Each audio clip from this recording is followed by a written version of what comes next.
Il-lejla tajba, sinjuri telespettaturi, kif ukoll semmija kollha ta' wan. Nilqawkom hawnhekk magħna għal din l-intervista speċjali li għandna propju mal-Prim Ministru ta' Malta u Mexxej tal-Partit Laburista. Insellimlek, Prim Ministru. Insellimlek lejla tajba lilek, Lara, u lejla tajba wkoll lil kull min qiegħed isegwina. Illum se jkollna intervista kemm xejn differenti minn dawk li jkollok is-soltu, però ħatkun interessanti għall-aħħar naturalment. Minix ħankun qiegħda waħdi li ħankun qed nistaqsik dawn il-mistoqsijiet, għaliex b'mod virtwali ħankunu qegħdin ninaqdu wkoll ma' bosta ħaddiema differenti li se jkunu qegħdin niddiskutu magħhom ukoll dwar l-impjieg tagħhom rispettivi kif ukoll il-ħidma tal-Gvern f'setturi li huma differenti. Illum propju f'jum il-ħaddiem l-ewwel ta' Mejju. Qabel xejn, qabel ma nkomplu, Prim Ministru, l-ewwel ta' Mejju, jum il-ħaddiem, jum li fil-fatt il-Partit Laburista jfakkar il-kisbiet tal-ħaddiema matul is-snin. X'relevanza temmen li għandu jum il-ħaddiem propju llum il-ġurnata? Ir-relevanza ta' jum il-ħaddiem għall-Partit Laburista u għall-pajjiż tikber aktar ma jgħaddi żmien. Il-ħaddiem dejjem ifforma l-bażi tal-politika ta' dak li jemmen fih il-Partit Laburista, ta' dak wara kollox li jemmen fih il-pajjiż. Sa ftit ġimgħat ilu jiena kont ħaddiem fis-settur professjonali. Illum ħaddiem differenti għaliex kulħadd huwa ħaddiem anke min huwa fil-politika. Huwa ħaddiem għaliex kull min iwettaq ix-xogħol tiegħu kemm min għandu xogħol modest, kemm min għandu xogħol fl-isfera professjonali, kemm min huwa ħaddiem taqlid fid-diversi setturi li diffiċli wieħed isemmihom kollha aħna għandna ħafna setturi ta' xogħol f'pajjiżna, kulħadd għandu l-importanza tiegħu. Dak il-persuni li jixtiequ jaħdmu ma jistgħux biex nagħti eżempju minħabba Marta u ħafna jixtiequ jaħdmu imma minħabba kondizzjonijiet mediċi ma jistgħux.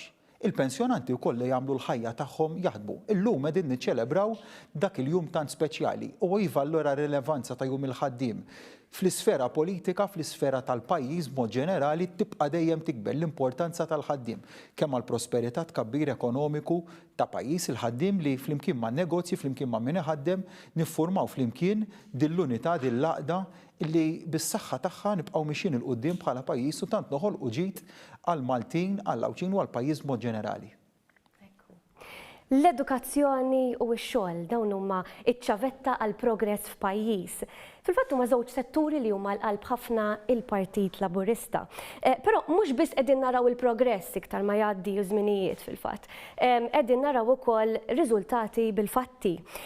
Forsi tista' tgħidilna ftit x'inhu s-sigriet biex illum ninsabu f'sitwazzjoni fejn in-nies mhux qegħdin jiġru wara x-xogħol, però bil-kontra x-xogħol qiegħed jiġri wara n-nies.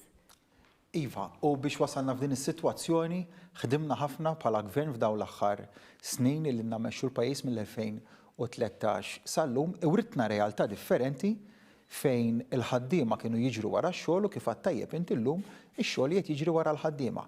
Naturalment qegħdin f'realtà differenti f'dan il-mument partikolari li qegħdin ngħixu fih, mument bla preċedent madwar id-dinja kollha, però kburi illi tant għamilna f'din is-sitwazzjoni partikolari li ninsabu fiha biex inħarsu l-impjiegi u jekk wieħed jara f'nofs il-pandemija l-enfasi primarja li tajna bħala gvern kienet fuq naħa l-aspett mediku li nħarsu s-saħħa tal-Maltin u tal-Lawċin kollha, però bl-istess importanza tajna dik li insalvaw l-impjiegi, insalvaw in-negozji tagħna u nsalvaw l-impjiegi. Għalhekk nidejna pakketti finanzjarji ambizzjużi ħafna investejna fil-ħaddiem. Naħti eżempju wieħed f'dawk l-aktar setturi milquta b'mod negattiv mill-COVID-19 tajna il-ħlas ta' 800 euro għal kull ħaddiem fix-xahar. Din hija somma tajba ħafna u tajni għaliex nemnu li n-negozji tagħna fil-mument li jirnexxilna noħorġu mill-pandemija dak il-mument dejjem qiegħed joqrob issa iridu jkunu up and running biex ikomplu jsaħħu l-ekonomija ta' pajjiżna. Nemnu illi rridu nsaħħu l-impjiegi tagħna, nippreservaw l-impjiegi li tul dawn l-aħħar snin tant ħloqna impjiegi ġodda, impjiegi ta' kwalità. U għalhekk f'dan il-mument kien il-mument tal-pajjiż li jinvesti fil-ħaddiema. F'dawn l-aħħar snin il-ħaddiema investew fil-pajjiż, investew bil-ħidma tagħhom u qegħdin fis-sitwazzjoni ekonomika b'saħħitha li qegħdin illum bis-saħħa tal-kontribut tal-ħaddiema, mhux bis-saħħa tal-gvern. Il-gvern kellu rwol. Imma l-aktar l-ikbar kontribut sar mill-ħaddiema, min-negozji tagħna, min-negozjanti tagħna, illi huma wkoll ħaddiema, li huma ħaddiema li jinvestu illi tant għamlu ġid f'pajjiżna u għaldaqstant din hija xi ħaġa ta' soċjetà maquda il-ħaddiem fuq naħa min iħaddem fuq naħa l-oħra, il-gvern illi jagħti il-viżjoni tiegħu għat tkabbir tal-ekonomija tal-pajjiż ħatkattir tan-negozji tagħna għal aktar impjiegi, imma fl-aħħar mill-aħħar huwa hemmhekk fejn ninaqdu flimkien aħna biex bis-saħħa tal-ħidma ta' diversi persuni ta' mijiet ta' eluf ta' 20,000 ta' persuni fis-soċjetà tagħna nkomplu nimxu fil-progress ekonomiku. U fl-imxija tal-pandemija tal-COVID-19 bis-saħħa tal-pakketti finanzjarji li nedejna bħala gvern intlaqtu b'mod pożittiv minn dawk il-miżuri, minn dawk l-inċentivi li nedejna 110,000 ħaddiem. Din hija ċifra verament kbira. Imma kienet importanti illi nagħmluha. Salvajna viċin 80,000 impjieg.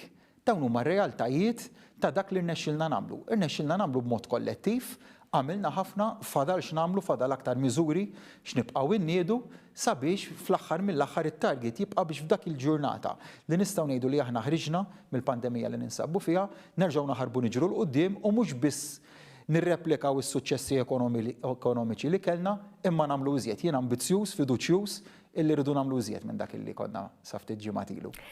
Ħanaddu għall-ewwel kollegamenti li għandna propju bil-mezzi tat-teknoloġija li qed nużaw illum il-ġurnata, ħankunu qegħdin naraw wiċċhom, ħankunu qegħdin nitkellmu magħhom ukoll. Però l-ewwel domanda, l-ewwel persuna li ħankunu qegħdin niltaqgħu magħha hija propju infermiera waħda mill-frontliners, Prim Ministru, illi jisimha Kelly Spanjol. Insellmulek Kelly.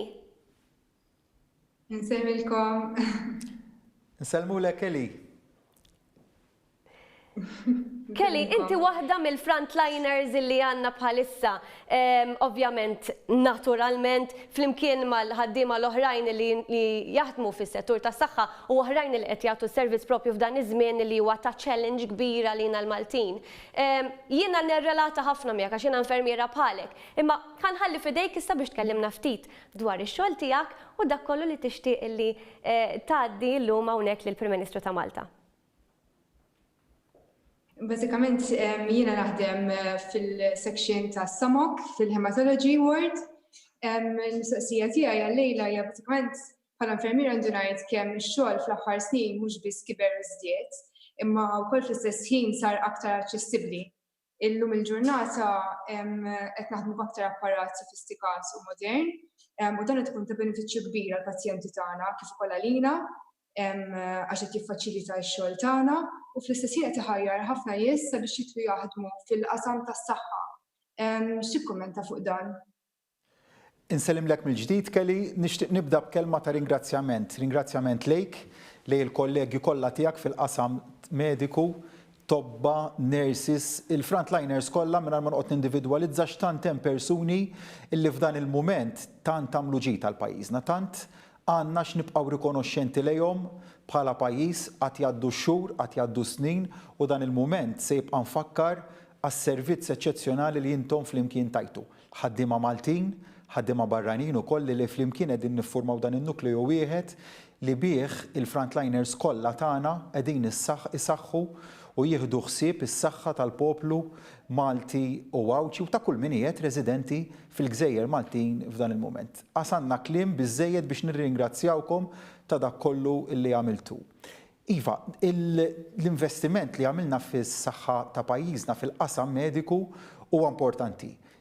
U nemmen li s-suċċess li kellna fil-mod kif iġġilidna l-imxija tal-pandemija tal-COVID-19 huwa f'parti minnu minħabba dak l-investiment b'saħħtu li għamilna fil-qasam mediku f'pajjiżna dejjem investejna b'mod tajjeb ma qadniex lura, il-pis finanzjarju kien wieħed kbir imma kien investiment fit-tajjeb għaliex meta inti qed tinvesti fis-saħħa tal-poplu Malti u Għawċi ta' kull min qed jgħix fil-Gżejjer Maltin tkun qed tagħmel l-aqwa investiment li inti tista' tagħmel. U dan huwa wkoll investiment tajjeb li għamilna ta' inċentiv għal ħafna persuni li jaħdmu fil-qasam mediku li għandhom l-aqwa għodda biex biha jistgħu jaħdmu għaliex jafu li r-riżultat finali tal-ħidma tagħhom se jkun aktar ħidma, aktar riżultati tajbin għas-saħħa tal-poplu tagħna. Nerġa' nibda b'dak nerġa' inkompli b'dak illi tlaqt bih, ir-ringrazzjament. Ikollok kemm ikollok teknoloġija, ikollok kemm ikollok tagħmir, jekk inti m'għandekx nies li huma dedikati, ix-xogħol kollu, l-investiment kollu li tagħmel ma jservi għal xejn. Għaldaqstant din hija xi ħaġa kollettiva, gvern li qiegħed jinvesti, gvern li qiegħed jinvesti f'tagħmir mediku, f'teknoloġija, imma mbagħad għandek l-aqwa riżorsa, il-ħaddiem. U dik hija l-aqwa riżorsa li tant aħna kburin biha bħala poplu illi kulħadd f'dan il-mument ġibet ħabel wieħed, kulħadd nesa lilu nnifsu imma iddedika lilu nnifsu għal ħadd ieħor għall-komunità u huwa bekk illi ġibna dawn ir-riżultati nsejħilhom jien eċċezzjonali. Minix qed nesaġera, ir-riżultati li ġab pajjiżna fis-settur mediku, fil-qasam mediku huma verament ta' mudell għal pajjiżi oħrajn. Ma rridx nikkumpara ma bil-forsi kollok tagħmel ċertu paraguni li rajna ftit mijiet ta' mili l-bot minn xtutna huma realtajiet li jixxokjawk f'pajjiżna bis-saħħa ta' din il-ħidma kollettiva, bis-saħħa tal-investiment li jagħmel il-gvern fil-qasam mediku irnexxielna nikkontrollaw b'mod verament tajjeb l-effetti tal-imxija tal-pandemija. Irridu xorta waħda nibqgħu attenti, ma rridux nirrilassaw il-mod kif qegħdin naħdmu, però jiena konvint illi fi żmien qasir bis-saħħa tagħkom u bis-saħħa tagħkom hija tal-frontliners kollha illi tant kienu kruċjali f'dan il-mument, jiena konvint li se jirnexxielna noħorġu minn dan il-mument b'suċċess u nibqgħu nħarsu l-qudiem għal ġid ta' pajjiżna. Grazzi Kelly. Grazzi tal-li kont magħna u nawgurawlek jum il-ħaddiem ġurnata tajba lilek ukoll. Insellulek. U wara Kelly issa ħanaddu propju għat-tieni kollegament li għandna persuna oħra li tirrappreżenta parti mill-katina importanti ħafna tas-servizzi li għandna f'pajjiżna, il-Pulizija. U hawnhekk ħaniltaqgħu wkoll mas-Surġent Rodien Bartolo. Rodien, kif inti? Nsellimlek Prim Ministru, nsellimlek Lara. Nsellimlek Rodien. Nsellimlek Prim Ministru. Forsi tista' tgħidilna ftit dwar ix-xogħol tiegħek bħalissa dan iż-żmien illi huwa diffiċli għal kulħadd, però intom ukoll l-istess bħat-telefonata li kellna qabel ix-xogħol tagħkom ma jaqaf qatt u x'hekk. Ekku, jiena inkarigata mill-Community and Media Relations Unit fejn bażikament aħna nippromovu ix-xogħol tajjeb ħafna minħata public relations u minħata kuntatti mal-medja, ix-xogħol tajjeb ħafna li jagħmel il-korp. Jiġri bħalissa x-xogħol tagħna bla dubju li jiżdied mhux ħażin għaliex ix-xogħol kiber. Ekku. Ħanħalli f'idejk forsi għandek xi domandi li tixtieq tgħaddi lill-Prim Ministru. Prim Ministru, x'inhija l-akbar bidla li tixtieq tara fil-Korp tal-Pulizija? Insellimlek mill-ġdid Rodien u se nerġa' nibda bi grazzi. Grazzi kbira lill forzi tal-ordni kollha, l-Korp tal-Pulizija, l-Armata, CPD, Red Cross, lill forzi tal-ordni kollha. Inqas ma nindividwalizzaw u nsemmi b'mod partikolari entitajiet ikun aħjar għaliex nissogra li nħallil xi ħadd barra u jkun l-akbar żball li nista' nagħmel.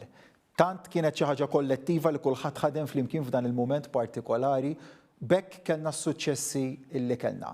Gburi ħafna ħanitkellem dwar il-Korp tal-Pulizija, il-mod kif il-fiduċja li l-poplu għandu fil-korp żdiedet f'dawn l-aħħar ġimgħat. U bir-raġun għaliex rajna ħidma ta' korp li huwa iffukat, iddixxiplinat, rajna dik li dejjem xtaqt li pulizija jibdew joħorġu mill-assess jagħmlu policing fit-toroq, rajna kemm il-policing kien effettiv. Pulizija li jużaw fuq ronda bir-roti, pulizija li ikunu fuq il-bid bil-mixi, dawn huma bidliet żgħar imma li huma sinifikanti ħafna. U li waslu wkoll mbagħad anke biex il-poplu tagħna jirrispondi għal miżuri kollha li għamilna biex ikkontrollajna l-imxija tal-COVID-19 u hemmhekk fejn il-Korp tal-Pulizija kien kruċjali f'din il-ħidma. Miżura importanti li sħaq dwarha sa mill-bidunet illi ġejt fdat bit-tmexxija tal-pajjiż kienet ir-riforma fil-Korp tal-Pulizija fejn tidħol il-ħatra tal-Kummissarju. Hemm riforma sħiħa li trid tkompli ssir, li diġà bdietu li trid tkompli ssir fil-Korp tal-Pulizija, però il-metodu ta' ħatra ta' Kummissarju tal-Pulizija kienet xi ħaġa li kont ili niddiskuti dwarha, nitkellem dwarha, illum kburi li bdejna dan il-proċess, proċess li beda bil-parti parlamentari fejn nidejna dan il-mekkanizmu ġdid li bih se jkun qed jinħatar il-Kummissarju għall-ewwel darba wara sejħa pubblika mbagħad skrutinju mill-Public Service Commission. Meta jintemm dak l-iskrutinju il-Public Service Commission se tkun qed tagħżel żewġ kandidati li mbagħad jitilgħu quddiem il-Kabinett. Il-Kabinett jagħżel wieħed miż-żewġ kandidati li jiġu imresqa qudiemhom mill-Public Service Commission u mbagħad fl-aħħar nett il-proċess jintemm bi grilling bid-domandi li jsiru quddiem kumitat parlamentari. Se jkun proċess sħiħ illi jafas ħafna fuq l-element ta' trasparenza, l-element tal-kontabilità biex fl-aħħar mill-aħħar jingħażel l-aqwa kandidat jew kandidata li se tkun qed tmexxi lill-korp tal-Pulizija fis-snin li ġejjin. Fiduċjuż ħafna fil-ħidma tal-korp tal-Pulizija tant nemmen f'korp illi tul is-snin dejjem kien ta' importanza kbira fil-qasam tal-governanza f'pajjiżna, fil-mod kif jitnaqsu ir-reati f'pajjiżna li jiġu investigati ir-reati min jonqos jitressaq quddiem il-qrati tagħna u għal daqstan din hija waħda din li għadni kif semmejt il-metodu ta' ħatra tal-Kummissarju tal-Pulizija xi ħaġa li nemmen ħafna fiha hemm ukoll riformi oħrajn li jridu jsiru fil-Korp tal-Pulizija, però tant jingburi bil-mod kif ħadem il-Korp f'dawn l-aħħar ġimgħat, f'dawn l-aħħar xhur u nħares il-qudiem għal aktar ħidma f'dan il-Korp tal-Pulizija għal aktar riformi sabiex dejjem inżommu il-Korp rilevanti u fuq quddiem nett fit-tisħiħ tal-governanza tajba f'pajjiżna. It-tieni mistoqsija pjuttost iktar diretta. Kieku kellek tkun pulizija, f'liema section jew distrett tippreferi li taħdem? Diffiċli nwieġib għaliex jiena bħala avukat ħdimt ma' diversi setturi fil-korp tal-Pulizija, biss kont l-avukat ukoll ta' waħda mill-assoċjazzjonijiet tal-korp tal-Pulizija u tant ħdimt fil-qrib tul is-snin ma' diversi sections tal-korp tal-Pulizija f'kull qasam minn kunt istabbli sa l-ola ranks tal-korp tal-Pulizija. Diffiċli biex nindividwalizza għaliex tant kelli relazzjoni tajba, għandi relazzjoni tajba anke b'mod personali ma' diversi membri tal-korp u kull section għandha l-importanza tagħha. Tibda mill-ases, tmur f'units oħrajn, kulħadd għandu l-importanza tiegħu. Ma tistax tgħid qassa inqas importanti għall-argument mill-Economic Crimes Unit. Kull unit għandha l-importanza tagħha, kull settur fil-Korp tal-Pulizija għandu l-importanza tiegħu u meta taqqat inti dan id-diversi sections flimkien dan id-diversi units flimkien u mbagħad hemmhekk fejn toħroġ Korp tal-Pulizija konsolidat, Korp tal-Pulizija rilevanti u tant importanti għal qasam tal-governanza. F'pajjiżna nemmen konvint fl-importanza tal-Korp għalhekk tul is-snin dejjem ħdimt viċin il-Korp u hekk biħsibni inkompli naħdem. Grazzi lilek. Grazzi lilek, Rodjan. Il-ħidma tajba lilek ukoll u nirringrazzjawkom ukoll għas-servizz importanti li intom ukoll qegħdin tagħtu lil pajjiżna. Fil-fatt issa tkellimna ma' dipartimenti tas-saħħa kif ukoll tkellimna wkoll ma' rappreżentant ta' surġent mill-Korp tal-Pulizija, issa ħan nitkellmu ftit dwar l-edukazzjoni, settur ieħor importanti ħafna illi fil-fatt baqa' għaddej ukoll. U magħna għandna lil Mirana Ġus Silva li fil-fatt hija Assistant Head. Insellmulek. Insellimlek Prim Ministru, insellimlek Lara. Sellimlek. Ħad gost Lara li semmejt propju l-edukazzjoni l-importanza tagħha anke fil-introduzzjoni ta' dawn l-intervisti.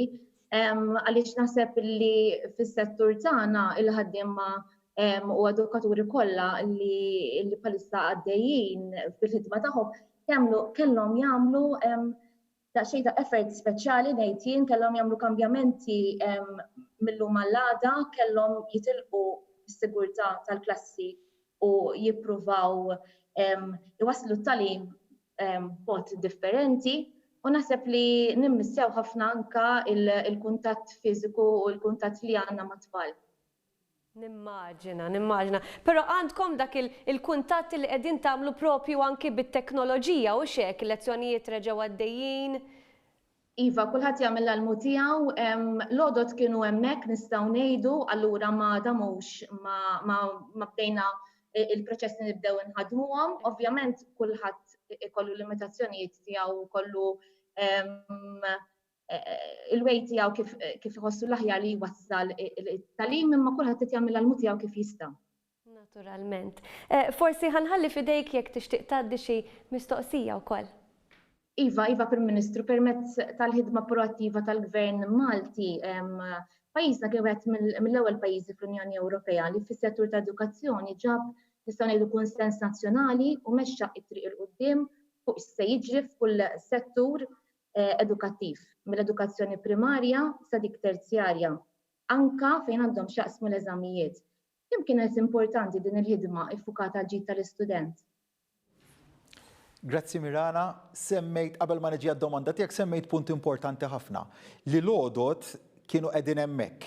U dan il-moment sabna bl-għodot lesti sabiex f'mument fejn kellna nieħdu deċiżjoni diffiċli ħafna, waħda mill-iktar deċiżjonijiet diffiċli li kelli nieħu li nagħlqu l-iskejjel tagħna għaliex inqbadna f'realtà fejn ridna nipprioritizzaw bejn is-saħħa u l-edukazzjoni, żewġ elementi tant importanti fil-ħajja tagħna, imma fejn bil-fors kellna niddeċiedu fejn se nagħtu l-akbar priorità. Nemmel iddeċidejna tajjeb għaliex kellna niddeċiedu li l-ewwel priorità tibqa' is-saħħa u għal daqstant f'mument fejn ħsibna li l-edukazzjoni tagħna tat-tfal tagħna, tal-istudenti tagħna setet tieqaf jew setet tmajna, fil-verità ma ġarax hekk għax kellna lodda lesta u fil-mument li għalaqna l-iskejjel mill-ewwel dorna fuq dak il-mekkaniżmu u dan beda jitħaddem. Ftit tal-ġranet ilu kelli l-opportunità li attendejt il-Junior College u assistejt għal-lecture li saret b'mod virtwali. Qabel bdejna assumejt mod żbaljat illi il-livell ta' tagħlim kien se jkun anqas minn dak li wieħed jesperjenza fi klassi normali fejn għandek il-parteċipazzjoni ta' studenti fi klassi.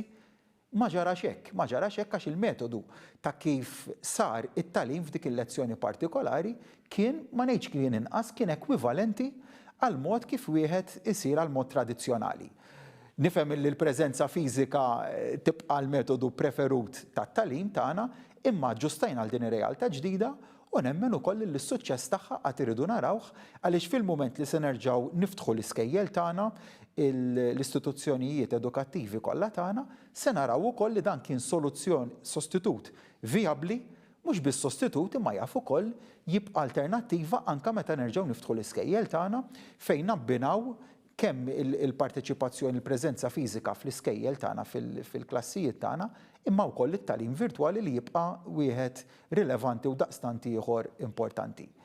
U għalhekk illi kif semmejt tajjeb inti l-edukazzjoni dejjem tajnija priorità f'pajjiżna kif tajna lill-qasam tas-saħħa, lill-qasam tax-xogħol, lill-qasam ta' tkabbir ekonomiku, l-edukazzjoni iżda tibqa' ċavetta tal-progress fil-ħajja tal-bniedem kemm l-edukazzjoni akademika, l-edukazzjoni formali, imma wkoll l-edukazzjoni li wieħed jieħu mill-ħajja. L-edukazzjoni għandek il-parti akademika, dik li l-aktar tikkonċerna lilek Mirana bħala għalliema, imma wkoll għandek l-edukazzjoni ta' persuni illi għalkemm m'għandhomx taħriġ akademiku tant huma edukati fil-ħajja ta' kuljum fil-mod kif iġibu ruhom mod rispettuż lejn il-bqija tas-soċjetà tagħna, fil-mod kif iġibu ruhom lejn il-ħbieb tagħhom, lejn il-ġirien tagħhom, u dik hija edukazzjoni oħra daqstant ieħor importanti bħal dik akademika.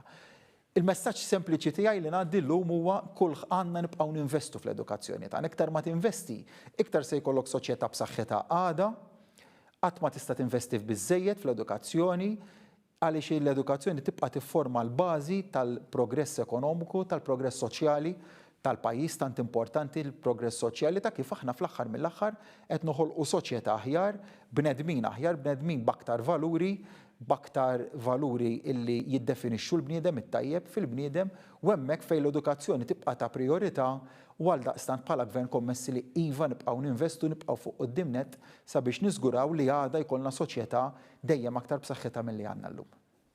Grazzi Prim Ministru. Grazzi Mirana, nawgurawlek il-jum it-tajjeb lilek ukoll. Għandna ir-raba kollegament u din id-darba ħankun qegħdin nitkellmu mal-bidwi Alfred Bsajla. Alfred, insellmulek.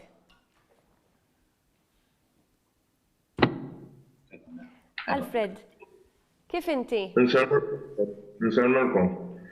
Insellmulek Fred. Orana Ministru, jiena Alfred Bsajla, Maħar Ormej, għandi 62 sena, mis-sieta ġiġ tfal u x-xogħol tiegħi u fuq bidwi. Pig farm. Bil-pig farm. Għalla ħażnin qatt ma kellna Ministeru tal-Bidja. Ġalek tagħmel il-Ministeru tal-Bidja xi bżonn kien hemm biex tagħmel Ministeru tal-Bidja u x'jaħseb hemm? Grazzi Alfred, dejjem emmint fil-kontribut enormi illi kemm il-bidja kif ukoll is-sajd kellhom għal progress ekonomiku ta' pajjiżna.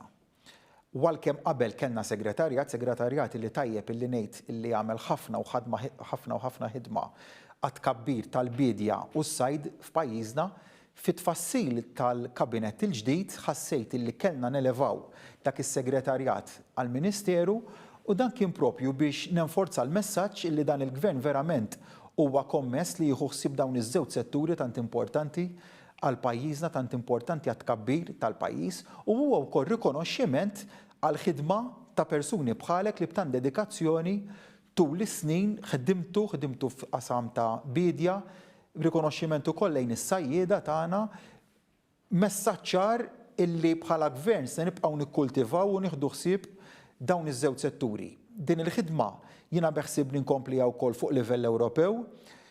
Fl-ewwel laqgħa li kelli mal-Mexxej Ewropej konna qed niddiskutu dak li jissejjaħ il-Multi-Annual Financial Framework, fost oħrajn iddiskutejna l-Common Agricultural Policy, dik il-policy fih dan l-Unjoni Ewropea li titkellem dwar is-settur tal-bidja, fejn pajjiżna jirriżulta li huwa kontributur, ġifieri qed iħallas aktar milli qed jirċievi u hemmhekk fejn sħaq dwar l-importanza ta' dawn iż-żewġ setturi għal pajjiżna, l-agrikoltura, l-bidja, is-sajd, u fid-diskussjonijiet li se nkomplu għaddejjin dwarhom bħala Mexxej Ewropej, se nkomplu ninsisti bħala mexxej ta' dan il-pajjiż, bħala mexxej ta' Malta u Għawdex, illi nibqgħu aħna naħdmu biex inġibu aktar fondi lejn pajjiżna, aktar fondi li bihom inkomplu nagħtu lejn dawn iż-żewġ setturi li tant taw lil pajjiżna. Żewġ setturi tant importanti għal Malta, għal Għawdex u infaħħar ħafna il-ħidma ta' nies bħalek Alfred illi bidbatija kbira dejjem ħdimtu f'dawn is-setturi, iż-żewġ setturi fihom dbatija biex taħdem fihom. Is-sajjieda tagħna li tant jieħdu sogri wkoll għal ħajjithom meta jkunu qegħdin jaħdmu mijiet ta' mili ġieli l-bot minn xtutna f'maltempati illi tibża tarhom aħseb wara li tkun fihom inti qiegħed taħdem, id-dedikazzjoni li dejjem urejtu li f'kundizzjonijiet diversi f'xita, f'xemx ħdimtu biex tajtu prodotti tant tajbin għal pajjiżna, kommess li bħala gvern nibqgħu naħdmu biex dawn is-setturi jibqgħu rilevanti u importanti għat kabbir ekonomiku tal-pajjiż. Proset tassew.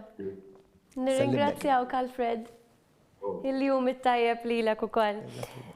Fil-fatt issa għandna il-ħames kollegament u hawnhekk ħankunu qegħdin nintaqgħu nitkellmu mal-inġiniera Karen Vella Malvejni. Insellmulek Karen. Selmilkom. Selmulek. Karen, fil-fatt, iktar mill-li mistoqsija ħatkun qed tagħtina spjegazzjoni u xek, Karen, dwar id-domanda tal-elettriku. Ekku, l-ewwel nixtieq ngħid ftit xogħol nagħmel jiena fil-fatt inni naħdem lil Malta għadaw l-aħħar 10 snin. Nagħmel parti mis-sezzjoni tal-proġetti fejn aħna nimplementaw ċentri ta' distribuzzjoni ġodda kif ukoll nagħmlu upgrades f'ċentru ta' distribuzzjoni li diġà jeżistu sabiex dejjem insaħħu is-sistema ta' distribuzzjoni tagħna. Għaliex id-domanda tikber, id-domanda l-elettriku tikber sena wara l-oħra. Fil-fatt biex nispjega ftit l-effett li ħalla il-COVID fuq id-domanda l-elettriku, aħna rajna shift fil-fatt fil-distribuzzjoni tagħna. Kif tafu ħafna nies qed ikunu ġewwa djar tagħhom flimkien mal-familjari tagħhom u qed iqattaw ħin aktar mis-soltu u għalhekk żdiedet id-domanda l-użu domestiku. Meta mbagħad inħarsu fl-areas kummerċjali u industrijali, aħna rajna tnaqqis drastiku u dan għaliex ħafna ħwienet u fabbriki waqfu l-operat tagħhom. Però ma jfissirx li x-xogħol tal-Ena Malta waqaf, għaliex aħna komplejna l-ħidma tagħna ħalli meta s-sitwazzjoni terġa' tiġi lura normal, aħna nkunu nistgħu inlaħqu mad-domanda li jkollna l-infrastruttura tagħna b'saħħitha biżżejjed. Proset. Xtaqt nagħmel kumment, l-għonet nsellim lek Kerin f'sitt tal-jimilu żort il-Power Station f'Delimara u kienet esperjenza verament sabiħa fejn stajt nara bajnejja dak li għadek kif spjegajt inti. Din il-ħidma tan dedikata minn diversi persuni illi kollha kemm intom frontliners f'dan il-mument forsi illi ma tidrux imma li qegħdin hemmhekk. Nitkellmu ħafna fuq is-settur mediku, nitkellmu ħafna fuq is-settur tal-forzi tal-ordni, dawk li ħadmu ħafna u li jidru, intom ħdimtu ħafna, ħdimtu daqs dawn is-setturi l-oħrajn, forsi tidru inqas. Dan ma jfissirx li intom importanti inqas, intom daqstant ieħor importanti u fl-ispjegazzjoni li ngħatajt fil-ftit tal-jimilu li fejn mort fejn żort ukoll il-ħaddiema tal-Enemolta u persuni oħrajn illi jaħdmu fil-ġenerazzjoni tal-kurrent elettriku tal-enerġija f'pajjiżna stajt nammira din id-dedikazzjoni ta' persuni illi għalihom m'hemmx lejl, m'hemmx nar, għaliex jaħdmu 24 siegħa il-ġimgħa kollha u meta tinqala l-emerġenza, ġejt spjegat ukoll li meta jkun hemm emerġenza m'għandek sigħat ta' xogħol. Tibda taħdem fuq problema u tiqaf taħdem meta tissolva l-problema. Jekk ma solvix il-problema, tkun tfisser problema kbira għal pajjiż u tara din id-dedikazzjoni, id-determinazzjoni ta' persuni illi huma affukati f'ħidmietom speċjalizzati kollha u għal daqstant ukoll irid ikollna dan ir-rikonoxximent li settur tant importanti għal pajjiżna, settur li jaħdem mod daqstant tajjeb kruċjali għad diversi setturi oħrajn. U għal daqstant fissem il-poplu Malti u għawċi intenni ringrazzjamenti għaj lejk, lej sħabek, il-ħaddiema, ibqaw iffukati, ibqaw id-dedikati kif intom tant għandna xinkunu grati lejkom. Grazzi. Grazzi lilek Karen, nawgurawlek il-jum it-tajjeb lilek ukoll. Issa ħani naqdu għal 6 kollegament illi għanna maħna il-lejla propju il-lum fl-ewwel ta' Mejju jum il-ħaddim. Fejn hawnhekk ħankunu qegħdin nitkellmu ma' Donald Muscat, il fil-fatt huwa ħaddim il-Port Ħieles. Insellmulek Donald. Insellmilkom, nsellimlek Prim Ministru, Nsellimlek Donald. Insellmulek. Ħanħalli fidejk biex tkellimna ftit dwar ix-xogħol tiegħek u d-domanda tiegħek. Iva, jiena Donald Muscat, ħaddim tax-xatt. Xogħolna kulħadd jaf x'inhu, x'nagħmlu ma nagħmlux, nidallu fuq vapuri u ħodtu l-vapuri. Matul dawn l-aħħar xhur u snin rajna diversi investimenti fil-Port Ħieles kif ukoll iffaċilitawna xogħolna. Kemm hu kommess il-Gvern li jkompli jtejjeb l-infrastruttura tal-port sabiex dan jibqa' dejjem aktar effiċjenti. Waħda mill-isbaħ esperjenzi li kelli tul ħajti kif jaf tajjeb Donald hija li tant ħdimt fiċin il-ħaddiema liċenzjati tax-xatt. In-nannu tiegħi alla jaħfirlu kien ħaddiem liċenzjat tax-xatt u tul il-karriera professjonali tiegħi dejjem ħdimt viċin ta' kuljum, mhux ta' kultant, imma ta' kuljum mal-ħaddiema tax-xatt. Min għandhom tant tallimt id-batija tax-xogħol, is-sogri li jieħdu l-ħaddiema tax-xatt tagħna, il-korrimenti li għaddu minnhom din hija realtà li forsi ftit nies japprezzaw. Kemm hemm ħaddiema tax-xatt kważi l-ftit huma dawk li ma korrewx waqt il-qadi tax-xogħol tagħhom u kemm jagħmlu xogħol importanti għal pajjiżna fil-ħadd u fit-tabija tal-merkanzija li tidħol u li toħroġ minn Malta mingħajrhom il-pajjiż ikun paralizzat. Minix qed nesaġera meta nissottolinja din l-importanza li għandu l-ħaddim tax-xatt fil-ħidma ta' pajjiżna. Din hija realtà li forsi mhux ħafna huma konxji tagħha, imma hija realtà. Għaldaqstant l-investiment li qed isir fil-portijiet f'pajjiżna importanti li jibqa' għaddej. Importanti li jibqa' għaddej għaliex hija bit-teknoloġija li nistgħu nibqgħu fuq qudiemnet li nibqgħu kompetittivi wkoll bħala pajjiż biex ikollna aktar linji tal-baħar li jużaw pajjiżna bħala Freeport u fil-portijiet oħrajn ukoll u hemmhekk fejn ikollok is-sinerġija bejn il-ħaddiema f'dal każ il-ħaddiema liċenzjati tax-xatt bejn il-gvern u bejn l-operaturi wkoll tat-terminals għaliex din hija kwistjoni ta' sinerġija fejn id-diversi operaturi, il-ħaddiema tax-xatt, il-persuni oħra li jipprovdu l-servizzi fil-port tagħna, l-operaturi tat-terminals, l-operaturi wkoll tal-linji tal-baħar li jaħdmu ġewwa pajjiżna li iżuru il-portijiet tagħna flimkien joħolqu din il-katina ta' ħidma tant kruċjali għal pajjiż. Minn hawnhekk insellimlek Donald, insellem lil sħabek ħaddiema liċenzjati tax-xatt. Ħaddiema liċenzjati tax-xatt huma nnifishom ukoll bil-union tagħhom tajjeb illi ngħidu illi jħaddmu numru ta' persuni oħrajn ukoll illi jwettqu xogħol tal-port tant importanti għal pajjiżna, insellem lil dawn il-ħaddiema kollha tant importanti għal pajjiżna u nħarsu l quddiem għal ħafna u ħafna aktar ħidma, ħafna aktar tisħiħ ta' din l-industrija tant kruċjali għal pajjiżna. Grazzi, ġurnata tajba. Grazzi Donald, nawgurawlek ukoll jum il-ħaddiem it-tajjeb lilek ukoll u lejl it-tajjeb lilek. Għandna kollegament ieħor is-seba' wieħed li għandna propju l-lejla u dan huwa Robert Muscat li fil-fatt huwa konsulent mas-sigurtà propju fil-mita. Insellmulek Robert. Insellmilkom, insellem lilek Prim Ministru, insellem lilek ukoll Lara. Qed inkellimkom mill-istess binja fejn waħda mis-sezzjonijiet fil-mita topera mod ta' 24/7. Hija l-istess aġenzija li ovvjament fis-sitwazzjoni tal-COVID-19 provdiet l-għodot kollha bl-iktar b'mod iffaċilitat biex ovvjament il-ħaddiema tal-gvern ikunu jistgħu joperaw mill-kumdita ta' darhom u hija l-istess aġenzija li ta' kuljum tara l-sistemi tagħha ovvjament ikunu protetti minn dawk li aħna nsejħulhom cyber attacks. Nixtieq nagħmel domanda lill-Prim Ministru. Jiena bħala security consultant nara ta' kuljum fost oħrajn inħarsu s-sistemi tal-gvern minn dawk li aħna nsejħulhom cyber attacks filwaqt li nkomplu nirċerkaw mekkaniżmi ġodda ta' kif nistgħu nkomplu nsaħħu reżiljenza għal attakki fuq dawn is-sistemi. Apparti minn hekk noħolqu wkoll għarfien fuq mezzi ta' sigurtà li wieħed jista' japplika u jipprattika fid-dinja diġitali. Kemm huwa importanti dan ix-xogħol u x'inhi l-viżjoni tal-gvern f'dan ir-rigward, speċjalment f'dan iż-żmien fejn ħafna mill-poplu jinsab daru u bekk qed iqatta' aktar ħin fuq l-internet. Grazzi Rob. Qed nirrealizza ħaġa minn dan id-diversi domandi li qed isiru, kemm għandna frontliners illi ma nafux bihom. U l-ħaddiema tal-mita definittivament huma frontliners f'dan il-mument għaliex mingħajr il-ħidma tagħhom ħafna ħidma li kienet kruċjali illi tibqa' issir f'dawn il-ġimgħat li għaddejna minnhom. Imma li kieku mhux għalihom ma setax issir għaliex kellna din ir-realtà li minn banda ridna nobdu il-direttivi li kienet qed tagħti s-sovrintendenza tas-saħħa pubblika, fl-istess waqt kien hemm ċertu xogħol li rid jibqa' jsir.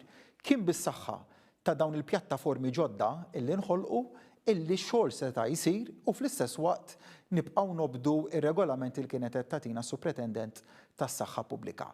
Għal-futur, nemmen illi nħolqot realtà ġdida illi żviluppat f'mument fejn esplorajna pjattaformi ġodda, ħadmu b'suċċess u nemmen li din id-dinja ġdida li qegħdin nitkellmu dwarha se tkun qiegħda tinkorpora fiha dawn il-miżuri ġodda, l-metodi ġodda ta' kif wieħed jaħdem fosthom ix-xogħol mid-dar, it-telework illi kien hemm ħafna persuni li kienu xettiċi minn kemm verament se jkun produttiv u effiċjenti. Ir-realtà turina ftit tal-jemilu żort Water Services Corporation, ħansemmi korporazzjoni fost oħrajn, fejn ħadmu u b'dan l-esperiment li sar mhux biss inżammet il-produttività tal-ħaddiema kien hemm istanzi fejn żdiedet il-produttività tal-ħaddiema wkoll. Dawn huma realtajiet illi skoprejna f'dawn l-aħħar ġimgħat. U għaldaqstant inħares il quddiem biex inkomplu ninvestu iżjed f'dan is-settur anka fuq livell ta' entitajiet governattivi dan kien esperiment illi forsi ġejna sfurzati li nużawh. Ma nużax il-kelma sfurzati. Realtà ġdida li ħadmet. U id-dinja ġdida li se nkunu qegħdin ngħixu fiha ġimgħat oħrajn, xhur oħrajn se tkun qed tinkorpora fiha il-metodu ta' xogħol tradizzjonali li wieħed qed jaħdem minn ġewwa uffiċċju. Imma dawn il-metodi ġodda li wieħed jaħdem minn ġoddar ikkombinati flimkien u nemmen li se noħolqu sistema ta' xogħol li se tkun iktar effiċjenti, iktar produttiva u iktar adattata għar-realtà ġdida post-COVID. Grazzi Robert. Grazzi nsemmilkom. Fil-fatt qegħdin naraw ukoll il-pożittiv kull sitwazzjoni, Prim Ministru. Minn kull negattiv joħroġ pożittiv ukoll. Dejjem, u qed naraw ukoll ir-rażan tal-Malti wkoll li huwa l-importanza. Reżiljenza kbira. Ekku. Ħanaddu issa sabiex nitkellmu ma' Giovan Xerri li fil-fatt huwa kaptan mal-Gozo Channel. Insellmulek Giovan. Giovan. Insellmilkom Prim Ministru u nsellimlek Lara. Nafu illi x-xogħol tagħkom huwa xogħol ieħor impjieg ieħor importanti immensa biex wieħed ikun jista' jaqsam bejn Malta u l-gżira l-oħra li hija importanti wkoll, il-gżira Awċija. Forsi tista' tgħidilna ftit aktar dwar ix-xogħol tiegħek u l-mistoqsija li għandek.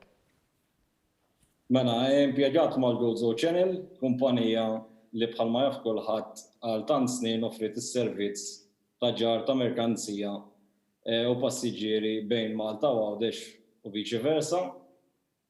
Sinċerament, sa ftit ta' xhur ilu kont nieħu pjaċir inwassal turisti u aktar Maltin li kienu jaqsmu l-fliegu biex jistrieħu ftit jaraw x'toffri l-Gżira Awċija u anke jieklu mir-ristorant Awċi. Prim Ministru, nixtieq insaqsik mistoqsija. Kemm tħoss li huwa importanti li l-ekonomija terġa' tqum fuq saqajja wara dawn l-isfidi li qed naffaċċjaw? Ħalli nerġgħu nesperimentaw ammont rekord ta' persuni u tkabbir ekonomiku fil-Gżira Awċija. Grazzi Giovan, domanda importanti u hija domanda li qed jagħmel il-poplu Awċi u Malti f'dan il-mument. Ir-realtà se turina illi rridu nibdew kemm jista' jkun malajr illi nqajmu l-konsum intern, jiġifieri il-konsum fis-suq lokali f'Malta u f'Għawdex. Eventwalment imbagħad irridu nħarsu wkoll li nerġgħu nagħtu kickstart lill-industrija tat-turiżmu li minn dejjem tul is-snin kienet importanti ħafna għal pajjiżna. Mela l-ewwel irridu nħarsu lejn li nqajmu mill-ġdid il-konsum lokali minn hemmhekk imbagħad wieħed iħares ukoll lejn it-turiżmu. Importanti illi kif għamilna meta daħħalna restrizzjonijiet meta bdiet l-imxija tal-COVID-19 għamilnihom b'mod gradwali skont il-pariri li ngħatajna, skont il-pariri mediċi li ngħatajna u skont kif żviluppat dik l-imxija, hekk ukoll issa li wasal il-mument li qed inħarsu lejn it-tneħħija tar-restrizzjonijiet dan nagħmluh b'mod gradwali, b'mod li jkun wieħed organizzat, b'mod li jkun tempestiv iktar minn organizzat. Tempestiv tfisser li ma tix tkun kmieni wisq li tgħid ħanneħħu l-miżuri kollha mill-ewwel imma laqqas tkun tard. U hemmhekk il-ħidma tagħna li tiffoka li nkunu tempestivi, li kull miżura li għamilna titneħħiha fil-mument opportun. La tittamilha kmieni wisq u laqas tagħmilha tard wisq.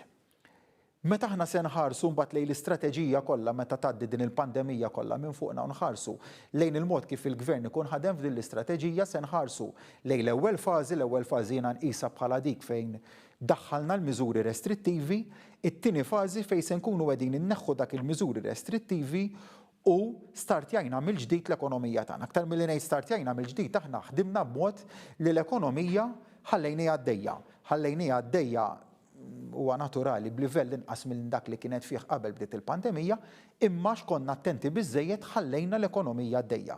Stajna għamilna miżuri restrittivi żejjed u konna noqtlu l-ekonomija tagħna, dan ma minniex. Imma issa li qegħdin deħli lejn dak il-mument li se nkunu qegħdin nerġgħu nistimulaw l-ekonomija biex tkompli tiżdied fit-tkabbir tagħha, irridu nagħmluh b'mod intelligenti, b'mod prudenti, b'mod ukoll imma illi rridu naraw li mhux biss immorru lejn dak li konna l-tkabbir ekonomiku, imma li saħansitra nisbqu t-tkabbir ekonomiku li pajjiżna esperjenza f'dawn l-aħħar xhur u snin.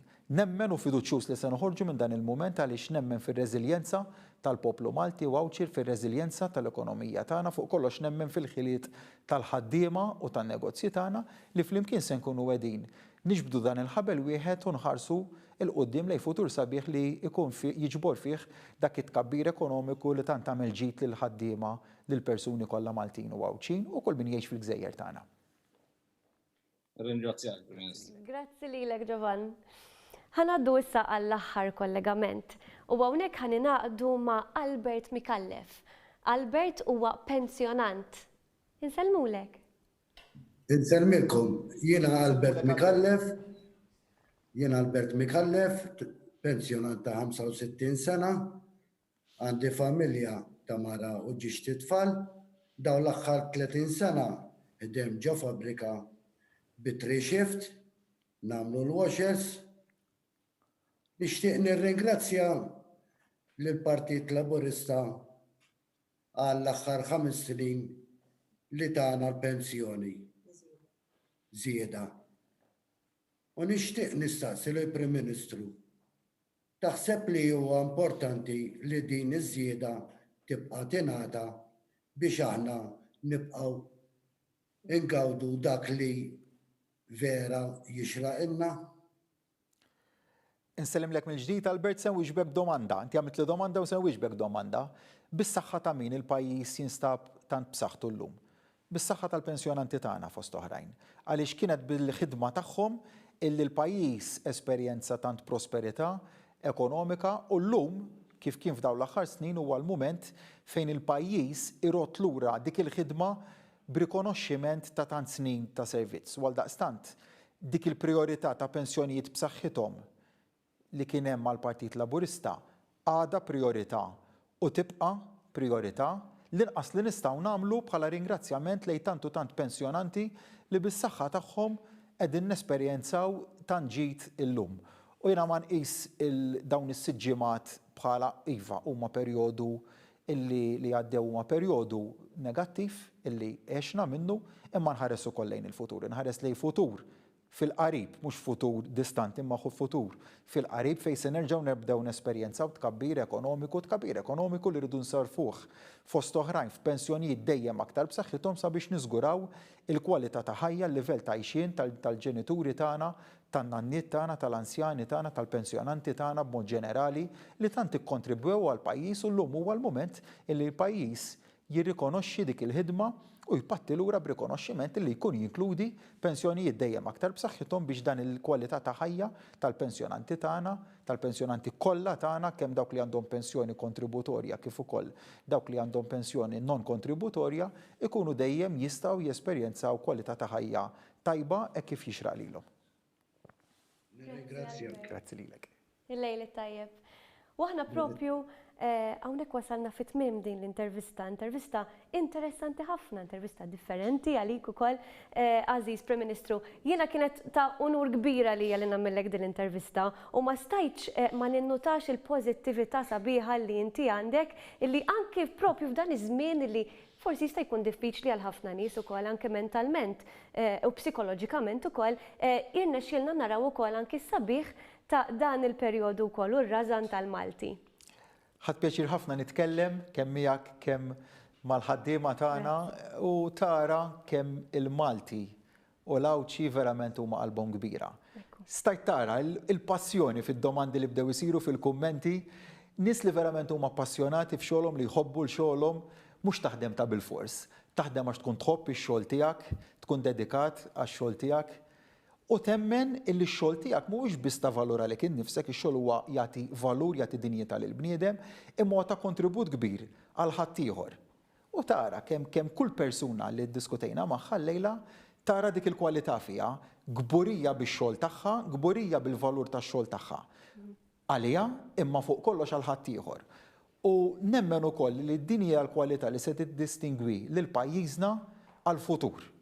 Ix-xogħol, il-kwalità tax-xogħol, id-dedikazzjoni lejn ix-xogħol, il-ħidma kollettiva li se tkun qed toħodna lejn orizzonti ġodda bħala pajjiż, orizzonti ħafna isbaħ milli kellna tul dawn is-snin. Ix-xogħol iddistingwa lil bniedem f'pajjiżna u tant mexxina l qudiem. F'dak li ġej se jkun ukoll ix-xogħol ta' kull wieħed u waħda minna li se jmexxina il-qudiem jinfiduċjuż ottimist, anzi mhux biss ottimist imma ċert li għada se jkun ħafna isbaħ millum u li għada u pitada se jkunu ta' futur sabiħ ħafna l-poplu tagħna u nħares il-qudiem għal aktar ħidma flimkien, ħidma kollettiva flimkien biex naraw il-Gżejjer li tant inħobbu l-Malta li l-Għawdex jibqgħu mixjin il-qudiem lejn aktar prosperità, lejn aktar ġid. Ekku, grazzi Prim Ministru, grazzi lilkom kollha li għamiltu kollegament magħna illejla, grazzi lilkom it-telespettaturi tawan kif ukoll is-semmija tawan tal-li kontu magħna llum il-Prim Ministru għamel biċ-ċert li jagħmel appuntament magħkom ukoll propju f'jum il-ħaddiem fl-ewwel ta' Mejju. Il-lejl tajjeb lilkom kollha. Grazzi.